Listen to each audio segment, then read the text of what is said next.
الحمد لله وكفى وسلام على عباده الذين اصطفى أما بعد أعوذ بالله من الشيطان الرجيم ربنا وابعث فيهم رسولا منهم يتلو عليهم آياتك ويعلمهم الكتاب والحكمة ويزكيهم إنك أنت العزيز الحكيم صدق الله العظيم وبلغنا رسوله النبي الكريم ونحن على ذلك من الشاهدين والشاكرين الحمد لله رب العالمين. Surah Al-Baqarah, Ayah 129 tonight inshallah. We are reading about the ad'iyah, the prayers that were asked to Allah subhanahu wa ta'ala by Sayyidina Ibrahim ala nabiyina alayhi salatu wassalam. There is one more prayer tonight that Allah subhanahu wa ta'ala has quoted from Ibrahim alayhi salam, and that is about the Prophet sallallahu alayhi wasallam. As said by the Prophet sallallahu alayhi wasallam himself, that I was Khatamun Nabiyyin even before Adam alayhi salam was made, and I am the dua of Sayyidina Ibrahim alayhi salam. I am the good tiding given by Sayyidina Isa alayhi salam, and the dream of my noble mother Sayyida Amna. So this is the dua. Rabbana wab'ath fihim, and our Lord, raise in their midst. Wab'ath fihim, raise in their midst. In whose midst? Sayyidina Ibrahim alayhi salam is making these ad'iyah about his progeny, about his offspring, about his generations to come. Wab'ath fihim rasulam minhum, a messenger from among them. So rasulam minhum would mean that the Rasul should come. He's asking Allah subhanahu wa ta'ala that Rasul should be from among them. The Hazrat Mufassirin, ulama ikram, have written two benefits to this. Number one is that this is a source of honor for any lineage to have a Nabi within them. And secondly, if the Nabi came from among them, they would know him since birth. And this is the case with the Prophet sallallahu alaihi wasallam, that they knew the Prophet sallallahu alaihi wasallam to be a noble person since his birth, since from before he was given the wahi. So this was another benefit of having a Nabi from among those people. Now Ibrahim alayhi salam asked for some very important purposes of that Nabi.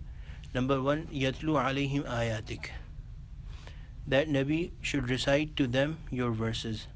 Wa yu'allimuhumul kitab, and teach them two things, al-kitab wal-hikmah, and wisdom. Wa yuzakkihim, and cleanse them of all impurities. Innaka antal azizul hakim, indeed you and you alone are the Almighty, the All-Wise. So this dua, we learn from the Quran that this dua was about the Prophet sallallahu alaihi wasallam.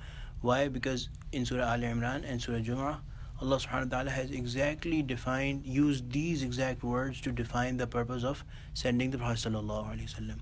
So from this we learn that this dua was particularly accepted in the form of Sayyidina Muhammad sallallahu alaihi wasallam. Now it should be understood in depth what Allah subhanahu wa ta'ala has used as the words that are explaining the purposes of sending the Prophet sallallahu alaihi wasallam in three places in the Quran in the exact same words. Number one is yatlu alayhim ayatik. Yatlu is from tilawat. Tilawat is to in the language of the Quran and Hadith, tilawat means to read, to recite in the exact form that is intended by Allah subhanahu wa ta'ala. So the first purpose of the sending of the Prophet sallallahu alaihi wasallam is the tilawat of the kitab, the recitation of the kitab. Now it should be noted that Allah subhanahu wa ta'ala has used a very specific word, tilawat.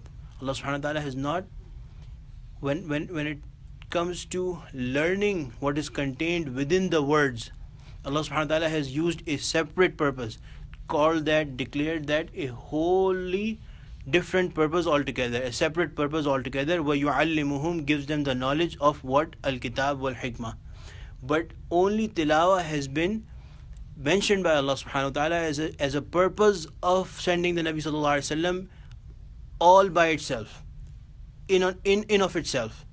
So from this we learn that the tilawat, only the recitation of the Quran, without understanding it, without having the knowledge of it, is it in and of itself a purpose of sending the Prophet ﷺ. The words of the Quran, the words, the way of recitation of the Quran, the recitation to deliver only the words of the Quran is a purpose of nubuwah, is a purpose of prophethood, is a purpose of sending the Nabi sallallahu alaihi wasallam, and therefore it has its own huge benefits.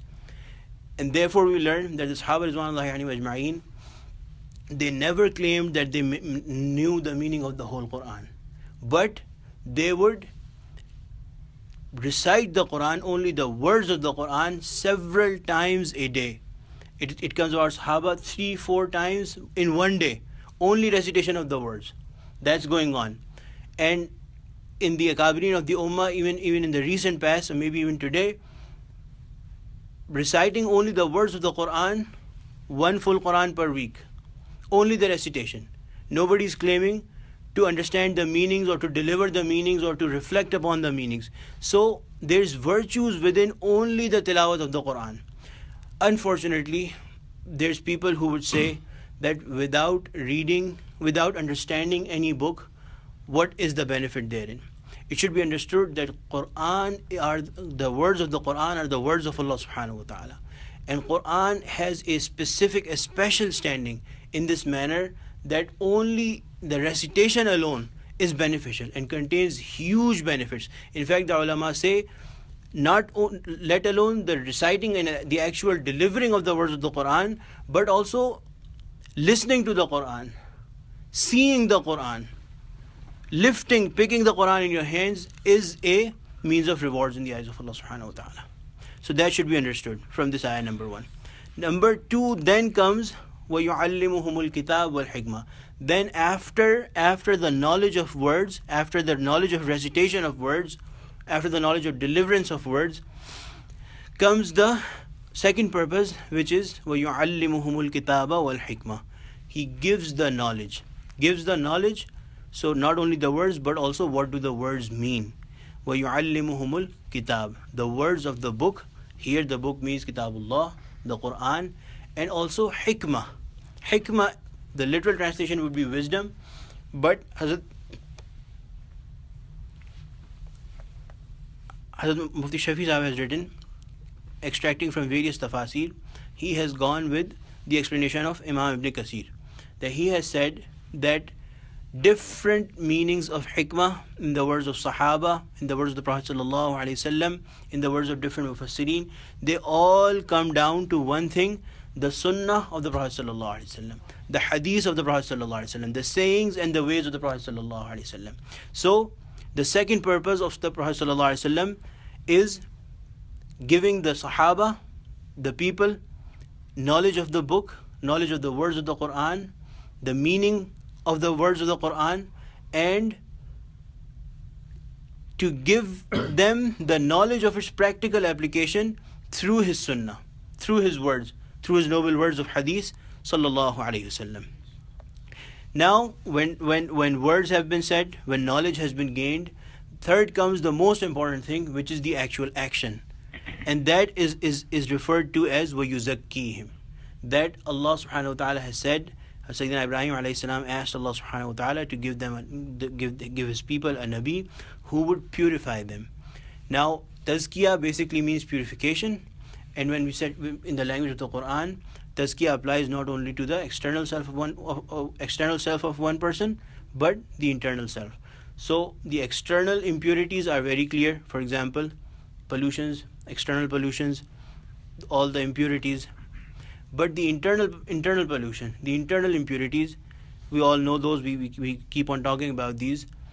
Hasad, the biggest one of them are being kufr and shirk, and also relying on someone else totally, except from Allah subhanahu wa ta'ala, having arrogance, having the love of dunya, having less love for the Prophet sallallahu alaihi wasallam, all those impurities. But the meaning here is that after the knowledge of the book and the words of the Prophet ﷺ, a third purpose of Prophet ﷺ is to actually bring the Sahaba to amal, to create in them the qualities that they will start following they will start acting upon the knowledge that the Prophet ﷺ has given them. And Hazrat Mufassirin have written that all these purposes of the Prophet ﷺ have been sustained and will be sustained in the Ummah through the Khulafa of the Prophet ﷺ. The tilawat of ayat will be safeguarded through the Huffaz. The ilm of kitab and hikmah, the knowledge of book and wisdom, will be safeguarded through the ulama, and the effort of tazkiyah will be safeguarded through the mashayikh. The Prophet all these have direct relationship with the Prophet ﷺ. The Prophet ﷺ transferred all these things to the Sahaba. From the Sahaba, these were transferred to other people, and then the other people from other to the Tabi'in, then Taba Tabi'in, and till the last day of judgment, there will be ulama that you can go and ask the questions from. There will be huffaz that you can correct the Quran with, that you can know the exact words of the Quran with, and mashayikh, the people of batin, that you can go to and that you have to go to fulfill the third and the most practical, the most important purpose of the sending of the Prophet ﷺ, to purify your internal self and your external self. And then the completion of the ayah, Allah subhanahu wa ta'ala, Ibrahim alayhi salam has praised Allah subhanahu wa ta'ala by saying, Innaka antal azizul hakim, definitely you are the one who's the almighty. Al-Aziz is the almighty, who has power over everything, who's capable of doing everything. And al-Hakim, your hikmah is involved in there as well, that you are not only a Aziz but also a Hakim, that you have not only do you have power over everything, but you have that power, you have the hikmah to execute that power, you have the wisdom to use that power, to fully execute that power in the best possible manner as understood by your knowledge. May Allah subhanahu wa ta'ala make us among the ones who work on ourselves in terms of all these three purposes of the sending of the Prophet sallallahu alaihi wasallam. Alhamdulillahi Rabbil Alameen, wassalatu wassalamu ala Sayyidil Mursaleen. Rabbana zalamna anfusana wa lam taghfir lana wa tarhamna lanakunanna minal khasirin. Allahumma inna nas'aluka al-'afwa wal 'afiyah wal mu'afat ad-da'imati fid din wad dunya wal akhirah. رب اغفر وارحم وأنت خير الراحمين. رب اغفر وارحم وأنت خير الراحمين. رب اغفر وارحم وأنت خير الراحمين. صلى الله تعالى على خير خلقه سيدنا ومولانا محمد وعلى آله وصحبه أجمعين. آمين برحمتك يا أرحم الراحمين.